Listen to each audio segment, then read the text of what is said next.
Hello everyone, you are watching Lawrence. Video थोड़ा late हो गया, मैं आ नहीं सका, मेरे कुछ टेस्ट सीरीज वगैरह चल रही थी। अब परमानेंट आप लोगों के लिए वीडियोस आती रहेंगी और ये वीडियो भी आप लोगों के लिए काफ़ी इन्फॉर्मेटिव होने वाला है। वीडियो को एंड तक देखना। अगर आप सभी स्टूडेंट हैं और आपने देखा होगा कि जो NCERT होती है उसके फर्स्ट या सेकंड पेज पे प्रीएम्बल ऑफ कॉन्स्टिट्यूशन होता है, यानी कॉन्स्टिट्यूशन का जो प्रीएम्बल होता है उसको प्रिंट किया जाता है।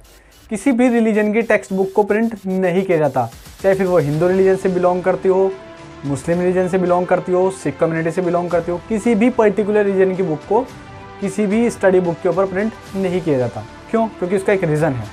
अगर आपको इंडिया के अंदर रहना है तो आपको कॉन्स्टिट्यूशन की बात से बाउंड किया जाएगा, यानी आपको कॉन्स्टिट्यूशन को फॉलो करना पड़ेगा। फिर आप चाहे किसी भी रिलीजन को मानते हो, उसका अधिकार आपको कॉन्स्टिट्यूशन की किताब ही देगी। यानी संविधान ने ही आपको ये अधिकार दिया है कि आप दूसरे रिलीजन को मानो, लेकिन फर्स्ट अगर इंडिया के अंदर रहना है तो संविधान को मानना पड़ेगा। अब उसी संविधान को पढ़ने के लिए फिर 8th क्लास में एक चैप्टर दिया गया है कॉन्स्टिट्यूशन का, जिसमें कॉन्स्टिट्यूशन की शॉर्ट डेफिनेशन, फंडामेंटल राइट्स और फंडामेंटल ड्यूटीज़ दी गई हैं। अब ये फंडामेंटल ड्यूटीज़ जो है मैं इनके ऊपर बात करने वाला हूँ। फंडामेंटल ड्यूटीज़ हमारे कॉन्स्टिट्यूशन के पार्ट 4 में आती है, 51A के अंदर डाला गया है इनको। थोड़ी सेकेंड कॉन्स्टिट्यूशन अमेंडमेंट के साथ में 1976 को इसको कॉन्स्टिट्यूशन के अंदर जोड़ा गया था। इसमें कुछ ड्यूटीज़ बताई गई थी, यानी हमारा कर्तव्य है, हम इन बातों को मानना चाहिए। सबसे पहली ड्यूटी तो यही है कि हमें संविधान की एक एक बातों को फॉलो करना चाहिए। फिर उसी के साथ लिखा हुआ है नेशनल एंथम और नेशनल फ्लैग की रेस्पेक्ट करनी चाहिए, जो कि आज हम करते भी हैं। नेशनल एंथम जब प्ले होता है तो हम खड़े हो जाते हैं। जैसे ही नेशनल फ्लैग की बात आती है तो उसके लिए हम अपनी जान भी दे सकते हैं, यानी इतनी रेस्पेक्ट करते हैं और कॉन्स्टिट्यूशन की बातों को फॉलो भी करते हैं। फिर इसी तरीके से और भी कॉन्स्टिट्यूशन की लाइनें हैं, जैसे 5 नंबर पर आने वाली है स्पिरिट ऑफ कॉमन ब्रदरहुड। अगर इसकी थोड़ा और बताएं तो renounce any practice that are derogatory to women, यानी हम किसी भी वुमेन की डिग्निटी को हर्ट नहीं कर सकते, चाहे वो किसी भी पर्टिकुलर रिलीजन से बिलोंग करने वाली हो, हिंदू हो, मुस्लिम हो, सिख हो, ईसाई हो, किसी भी कम्युनिटी से बिलोंग करती हो, उसके ऊपर कोई भी अपमानजनक बातें कहने का हम लोगों को अधिकार नहीं देता हमारा कॉन्स्टिट्यूशन। अगर हम कॉन्स्टिट्यूशन की बातों को नहीं मानेंगे तो prevention of insult to national honour act 1971 के अकॉर्डिंग हम लोगों को पनिशेबल भी किया जा सकता है, हम लोगों को पनिशमेंट मिल सकता है अगर हम कॉन्स्टिट्यूशन की बातों को फॉलो नहीं करते हैं। और आज अगर मैं आप लोगों को बता दूं तो थॉमस रॉयटर्स की एक रिपोर्ट के अकॉर्डिंग इंडिया सबसे ज़्यादा वुमेन सेफ्टी को लेकर डेंजरस बनता जा रहा है। ऐसा क्यों हो रहा है, ये सारी चीज़ें जानने के लिए इस वीडियो को लेकर के आया हूँ। वीडियो को एंड तक देखना। अगर आप इस चैनल पर नए हैं तो चैनल को सब्सक्राइब कर लीजिएगा, वीडियो को लाइक कीजिएगा, जिससे मुझे मोटिवेशन मिलता है। तो चलिए देख लेते हैं। फर्स्ट ऑफ ऑल आप देखोगे इंडिया के अंदर वुमेन्स के अगेंस्ट जो क्राइम है वो बढ़ता ही जा रहा है डे बाय डे। ऐसे ही द प्रिंट ने NCRB की एक रिपोर्ट थी, उसको प्रिंट किया था, जिसमें बताया गया है 87 रेप केसेस इंडिया के अंदर पर डे होते हैं, यानी 7% रेप केसेस बढ़ गए। यहीं पर ही क्या ओपोजिशन लीडर आवाज़ नहीं उठाते हैं। जैसे मिनिस्ट्री ऑफ वुमेन है स्मृति ईरानी, उन्होंने 2013 के अंदर जो मुंबई गैंग रेप हुआ था उसके लिए आवाज़ उठाई थी, जो कि एक अच्छी बात थी, उठानी चाहिए हमारे ओपोजिशन लीडर को। उस टाइम सेंटर के अंदर कांग्रेस की गवर्नमेंट रन थी। फिर फरवरी 2014 के अंदर मोदी जी ने यही आवाज़ उठाई कि इंडिया के अंदर दिल्ली जो है ना वो रैप कैपिटल बन करके रह गया है। ये बात उठाई, बहुत बढ़िया था, लेकिन इलेक्शन से पहले उठाई, ये गलत था। इसी तरीके से बहुत सारी एक्ट भी बनी हुई है इन सब चीज़ों को रोकने के लिए कि किस तरीके से इसके ऊपर इसको रोका जा सके, क्या क्या इसके प्रोविज़न्स हो सकते हैं। स्मृति ईरानी ने बोला इसके ऊपर कि कोई खास प्रोविज़न नहीं है जिससे लोगों को डराया जा सके, ये हरकतों को रोका जा सके। अब मैं 70 साल की बात नहीं करूँगा क्योंकि वो 70 साल आपको डिस्क्रिप्शन में मिल जाएंगे। मैं यहाँ पे बात करने वाला हूँ उन 7 सालों की जो 70 साल में नहीं हुआ, इन 7 साल में हो गया, और एक भी नेता यहाँ पे कुछ नहीं बोलने को तैयार। ऊपर से जो अक्यूज़ होते हैं उनको सपोर्ट किया जा रहा है, उनको छोड़ दिया जाता है। इसी तरीके से वुमेन्स को लेकर के क्राइम बढ़ता रहा। ओपोजिशन लीडर 2019 में राहुल गांधी ने बोला कि इंडिया अब मेक इन इंडिया नहीं, रेप इन इंडिया रह गया है, जिसके ऊपर स्मृति ईरानी जो खुद रेप केसेस को लेकर इतना बोल रही थी, इनके ऊपर उनकी कंट्रोवर्सी स्टार्ट हो जाती है। फिर यही एक वीडियो ट्वीट करते हैं जिसमें बोला जाता है, मोदी जी खुद कह रहे होते हैं कि इंडिया के अंदर दिल्ली रैप कैपिटल बन करके रह गई है। अगर ओपोजिशन बोले तो गलत, हम बोले तो सही। और मेरा मानना है इसमें गलत ही क्या था। Make in India, skill in India, सारे इंडिया तो फैल ही हो चुके हैं, अब यही तो रह गया बाकी। आप सोच करके देखिए कितने केसेस ऐसे हैं जो रिपोर्ट ही नहीं किए जाते, और जो रिपोर्ट किए जाते हैं उनको सज़ा नहीं मिलती, यानी विक्टिम जो रेट है वो 10% माइनस हो गया है। अगर ऐसे ही क्राइम अगेंस्ट वुमेन की बात करें तो NCRB एक ऑर्गेनाइजेशन है जिसको नेशनल क्राइम रिकॉर्ड ब्यूरो कहते हैं।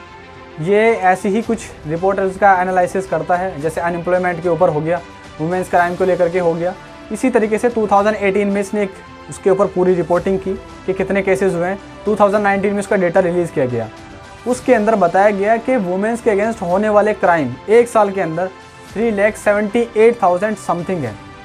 फिर यही डेटा 2019 से 2020 में रिलीज़ किया गया, 7% बढ़कर ये हो जाता है 4,06,000 समथिंग। अब देखिए कितना बड़ा डेटा बढ़ता जा रहा है। अगर इसका पीछे डेटा देखोगे तो और ज़्यादा शॉक करने वाला है, क्योंकि इलेक्शन के टाइम पे तो बहुत सारे नारे लगाए, नारे नहीं जुमले, बहुत सारे जुमले लगाए गए। अब बहुत हुआ अत्याचार, अब की बार मोदी सरकार। ये कौन सा अत्याचार नहीं हो रहा है भाई, ये कौन सी सरकार आई है। वैसे तो अब डेटा रिलीज़ होना बंद ही हो गया है, क्योंकि सरकार के ऊपर कोई सवाल उठाओ तो वो जायज़ नहीं है, बाकी सारे सवाल जायज़ हो जाते हैं। अगर कोई सवाल उठाता है तो दैनिक भास्कर की तरह उसके ऊपर इनकम टैक्स की रेट डाल दी जाती है, या कोई आवाज़ उठाता है जर्नलिस्ट तो उसको हाथरस जैसे केस में अरेस्ट कर लिया जाता है। जैसे सिद्दीकी कप्पन वो वहाँ रिपोर्टिंग करने के लिए जाते थे, लेकिन उनको अरेस्ट कर लिया गया। इसी तरीके से बहुत सारे ऐसे क्राइटेरिया थे जिनमें लोगों को अंदर कर लिया गया। आप सोच करके देखिए दोस्तों, जब इस देश का स्टूडेंट जर्नलिस्ट अरेस्ट कर लिया जाए आवाज़ उठाने पर, तो इस देश की सिचुएशन कैसी हो सकती है। और दोस्तों ये जो क्राइम है सबसे गलत तो ये हो जाता है इसलिए है क्योंकि इसके अंदर पार्टी के कुछ लीडर इन्वॉल्व हो जाते हैं। ऐसा क्यों होता है? जैसे आप लोग देखोगे स्वामी चिन्मयानंद, इनके ऊपर रेप केस का एलिगेशन लगा था, लड़की ने प्रूव भी किया था, लेकिन बाबा जी को पकड़ने के बजाय उस लड़की को अंदर डाल दिया गया। क्यों? क्योंकि ये योगी जी के खास हैं, उनके साथ फ़ोटोज़ वगैरह भी हैं इनको एडमिट करा दिया गया कि ये तो बीमार हैं। फिर इसी तरीके से कुलदीप सिंह सेंगर, उनके ऊपर भी रेप का एलिगेशन लगा, प्रूव भी हो गया।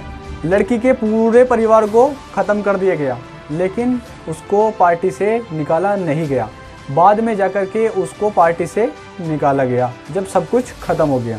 फिर इसी तरीके से विजय जॉली है दिल्ली के, उनके ऊपर भी रेप का एलिगेशन लगा, प्रूव हो गया, लेकिन क्या बिगड़ा उनका? सामने वाले की तो जान ही चली जाती है। क्या आप किसी की डिग्निटी को वापस ला सकते हो? और इन नेताओं को इतनी हिम्मत कहाँ से मिलती है, इतना कोरेज कहाँ से मिलता है जो ये ऐसी हरकतें कर जाते हैं? क्योंकि ये हमारे रिप्रेजेंटेटिव होते हैं, ना कि हम लोगों के ऊपर जुल्म करने वाले इंसान बन जाए। इंसान तो नहीं कहूँगा, जानवर ही कहूँगा मैं इन लोगों को। इसके कुछ रीज़न बन जाते हैं।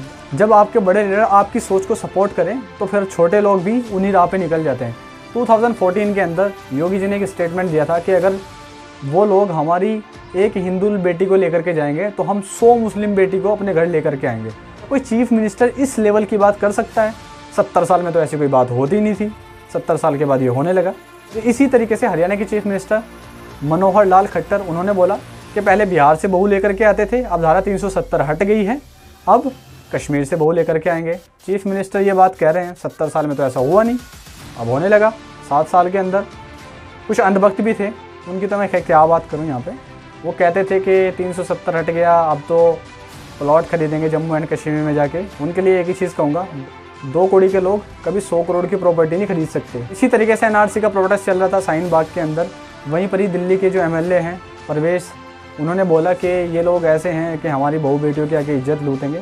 आप सोच करके देखिए, डायरेक्टली मीडिया के सामने पहले ऐसी बातें नहीं हुआ करती थी, और अगर हो जाती थी तो मीडिया उनका खुद इस तरीके से बात किया करता था कि वो लोगों को माफ़ी मांगनी पड़ती थी। बट अब ऐसा कुछ भी नहीं रहा है। संविधान के अंदर दी गई ड्यूटीज़ या फिर पूरे संविधान की अगर बात करूँ तो उसकी पूरी तरीके से धज्जियाँ उड़ाई जा रही हैं।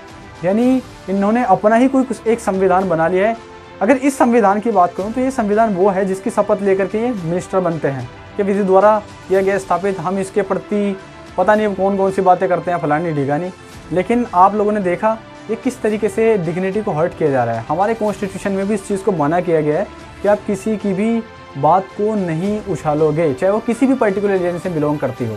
अब आप देखिए कितने सारे केसेस यहाँ पे बढ़ते जा रहे हैं। इसी तरीके से ministry of women and child development ने यहाँ पे कहा था कि इंडिया जो है ना, one of the most dangerous country बनती जा रही है वुमेन सेफ्टी को लेकर के। अगर इसके सॉल्यूशन की बात करूँ दोस्तों, तो दोस्तों सारा सोच अपनी मेंटलिटी का है। अपने आप को चेंज कीजिए। अगर आप चेंज नहीं कर सकते अपने आप को तो यकीन मानिए 2 ही कैटेगरी होती है, एक इंसान की और एक जानवर की। इंसान वो होता है जिसके अंदर इंसानियत होती है, ह्यूमैनिटी होती है, जिसके अंदर ये चीज़ निकल जाती है। सच मानो, ना वो हिंदू होता, ना वो मुस्लिम, ना वो सिख, ना ईसाई, वो होता है जानवर। ओनली एनिमल, वाइल्ड एनिमल, जंगली जानवर। लेकिन अगर हम अपनी सोच को बदलेंगे तो शायद हो सकता है दूसरे हम लोगों के पास सेफ़ फील करें। और इंसान की इंसानियत ही वही होती है जब उसके आसपास रहने वाले लोग सेफ़ फील करें। किसी के भी कपड़ों को देख करके टारगेट मत करें। किसी ने छोटे कपड़े पहने, इसने बड़े कपड़े पहने, कोई रात को लेट आ रहा है, कोई रात को देर से जा रहा है। सबकी अपनी अपनी मजबूरी होती है। कोई तुम जैसा मुझ जैसा राजा पैदा नहीं होता इस दुनिया में। सबके अलग अलग प्रायोरिटी होती है, तो उसको प्लीज़ जज मत कीजिए। सबकी बहन माँ एक होती है, प्लीज़ इनकी रेस्पेक्ट कीजिए। ये कैसा लगा वीडियो आप मुझे कमेंट बॉक्स में कमेंट करके बता सकते हैं। फर्दर वीडियो पाने के लिए आप मेरे को चैनल को सपोर्ट करना चाहते हैं तो सपोर्ट कीजिएगा, डिस्क्रिप्शन में नंबर मिल जाएगा। अगर आपको मेरा काम अच्छा लगता है तो लोगों तक शेयर कीजिएगा इस वीडियो को। Thank you so much, bye bye.